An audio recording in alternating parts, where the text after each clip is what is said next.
Sego Skanagoaga, Terri Monture Yongyaks, Ganyagano Oskawane. My name is Terri Monture, also known as Red Indian Girl. I'm a Mohawk from Six Nations, the Grand River Territory in southern Ontario, here in Adirondack, or Toronto, reading to you from the Truth and Reconciliation Report, the Executive Summary. I'm reading page 323 to 325, Public Memory, Dialogue, the Arts, and Commemoration. For survivors who came forward at the TRC's national events and community hearings, remembering their childhood often meant reliving horrific memories of abuse, hunger, and neglect. It meant dredging up painful feelings of loneliness, abandonment, and shame. Many still struggle to heal deep wounds of the past. Words fail to do justice to their courage in standing up and speaking out. There were other memories, too, of resilience, of lifetime friendships forged with classmates and teachers, of taking pride in art, music, or sports accomplishments, of becoming leaders in their own communities and in the life of the nation. Survivors shared their memories with Canada and the world so that the truth could no longer be denied. Survivors also remembered so that other Canadians could learn from these hard lessons of the past. They want Canadians to know, to remember, to care, and to change. One of the most significant harms to come out of the residential schools was the attack on Indigenous memory.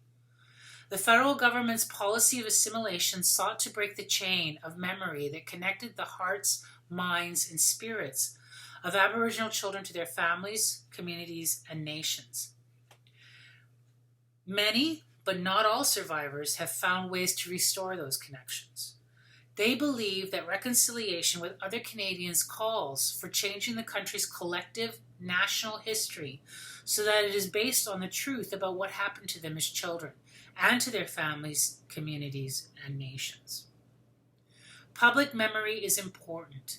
It is especially important to recognize that the transmission of that collective memory from generation to generation of First Nations, Inuit, and Métis individuals, families, and communities was impaired by the actions of those who ran residential schools. As commissioners, we are governed in our approach to reconciliation with this thought. The way that we have all been educated in this country, Aboriginal children in residential schools and Aboriginal and non-Aboriginal in public and other schools, has brought us to where we are today, to a point where the psychological and emotional well-being of Aboriginal children has been harmed, and the relationship between Aboriginal and non-Aboriginal peoples has been seriously damaged. We believe that true reconciliation can take place only through a reshaping of a shared national collective memory, our understanding of who we are and what has come before. The youth of this country are taking up this challenge. At the Alberta National Event in March 2014, Jessica Bulldog, an Indigenous youth representing the 4Rs Youth Movement, a national consortium of Indigenous and non-Indigenous youth representing organizations, said, "We have re-examined our thoughts and beliefs around colonialism and have made a commitment to unpack our own baggage and to enter into a new relationship with each other, using this momentum to move our country forward, in light of the 150th anniversary of the Confederation of Canada in 2017. At this point in time, we ask ourselves, what does that anniversary mean for us as Indigenous youth and non-Indigenous youth? And how do we arrive at that day with something we can celebrate together? Our hope is that one day we will live together as recognized nations within a country we can be proud of." Reshaping national history is a public process, one that happens through discussion, sharing, and commemoration. As Canadians gather in public spaces to share their memories, beliefs, and ideas about the past with others, our collective understanding of the present and the future is formed. As citizens, our ideas, worldviews, cultural identities, and values are shaped not only in classrooms and museums or by popular culture, but also in everyday social relationships and patterns of living that become our way of life.